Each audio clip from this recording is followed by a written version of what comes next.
Hola amigos, let's go ahead and get started. This is your Nombres, Saludos y Despedidas, Unit 1 Conversations vocab page.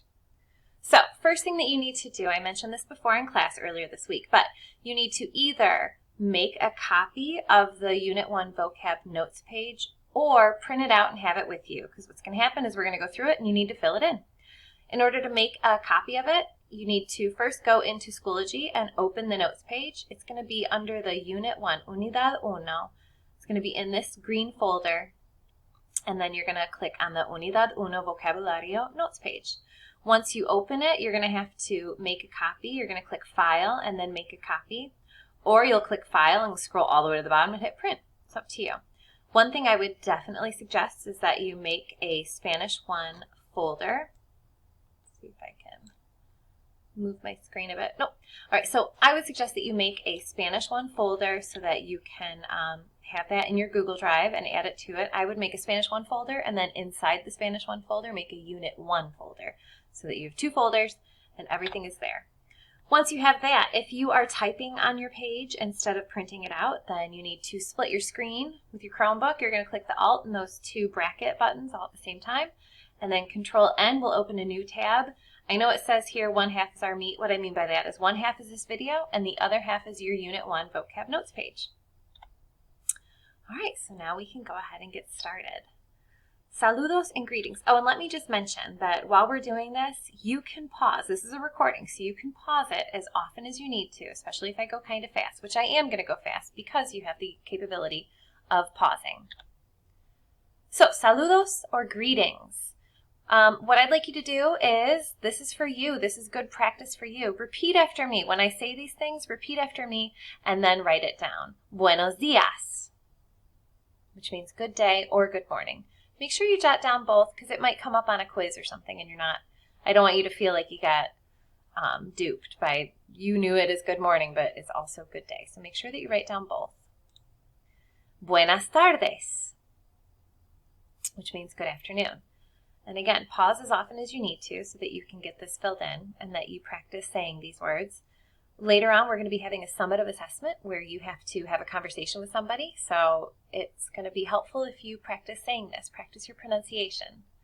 Buenas noches, which means good evening and it means good night. So it's both a greeting and a goodbye, which is interesting. Hola. That's easy. We know that one. Introducing yourself. ¿Cómo te llamas? What's your name? Me llamo, and then you would say your name. And that becomes my name is. Polite responses. Encantado.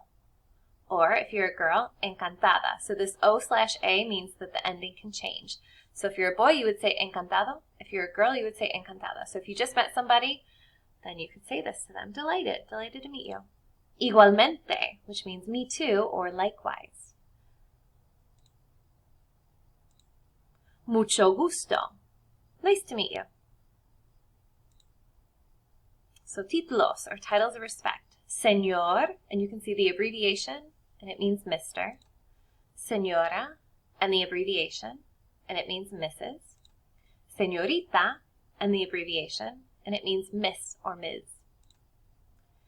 Estoy means I am. And so what we're going to use this is we're going to fill it in with all these different ways that you could say. If somebody asked you how you're doing, you could say estoy muy bien. Muy is very, so if you were very well, you could add muy. But if you're just okay or you're just good, muy bien or estoy bien. Another one, estoy muy mal, or just estoy mal for very poorly or very bad, or just poorly or bad. Estoy regular. I know it looks like the word regular, so you want to say regular, but try the correct pronunciation. Regular, which means I'm okay. Some more polite phrases. Gracias, which means thank you. To which you would respond, de nada, which means you're welcome. Por favor, please. ¿Qué tal? How's it going? QUE in Spanish is basically just say the letter K. ¿Qué tal? How's it going? Y tú and you, informal. Y usted and you, formal.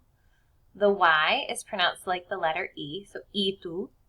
And remember, we have the formal and informal way to say you. So we already talked about that, but this would be the informal, and that would be the formal. ¿Qué pasa? What's up, or what's happening? Again, QUE is basically just the letter K, and that could even be something that you want to type in there so that you'll remember how to say it when you're looking at it and you don't have this video playing. Nada, nothing. Some other questions that are a part of this unit. ¿Cuál es tu número de teléfono? What's your phone number?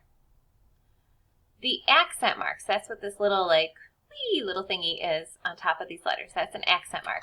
And that is telling you where you need to put your emphasis or put your accent there. So it's ¿Cuál es tu número de teléfono? So it's not telefono, it's teléfono. So that helps you pronounce it more closely to a native speaker. Mi número de teléfono es, my phone number is, ¿Cuántos años tienes? How old are you?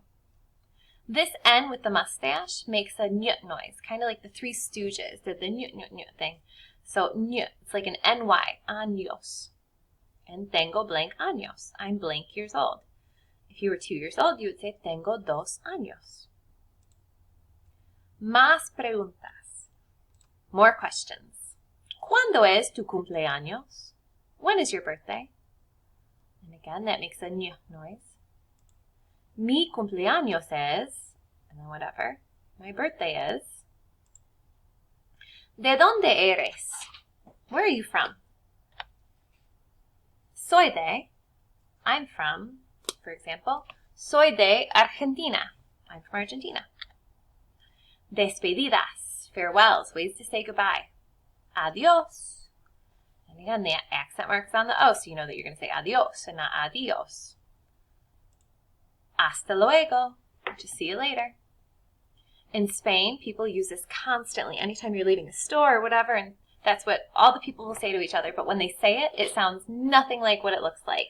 And that's because, just like with slang and how we talk, we don't always enunciate all of our letters in our words. So a non-native speaker might hear us saying something and say, what? What was that? And that's what happens in Spain. So to say this in Spain, it is hasta luego. Hasta luego. It's like they dropped all the middle letters and just went hasta luego. And that means see ya, see you later. Hasta mañana. See you tomorrow. Hasta mañana. Nos vemos is another way to say see ya, like see ya. ¿Cómo se llama is asking what is his or her name. ¿Cómo se llama? If you were to ask, if you were standing with your friend and you were asking them who that person is over there, you'd say, ¿Cómo se llama? And they would respond, se llama whatever. And so you would say, se llama George, right? Because it means his or her name is, and the name. ¿Cómo está usted? Is asking, how are you formal? ¿Cómo estás tú? How are you informal? So back to that tú and usted. So remember, in Spanish, there are two ways to say you, formally and informally. Tú is informal. And remember, you're going to use that with people who are your own age, kids, people who are familiar to you. Usted is going to be used with strangers, adults, authority figures. You use usted to show respect. So if you are being pulled over by a police officer in Mexico, you're going to want to make sure that you use respectful language, and maybe you won't get a ticket. All right, that is it for the vocab. You should have, well, there isn't going to be all of it filled in. There will be some parts that we won't be filling in yet, but this is the first chunk of information that you need to have filled in. Now what I suggest you do is you find the video for the homework and follow along and figure out how to do the homework, because that is due Thursday if you are for some classes, or Friday for other classes. So depending on when you see me next, you need to have that done. So follow those instructions. All right, that's it. Adios.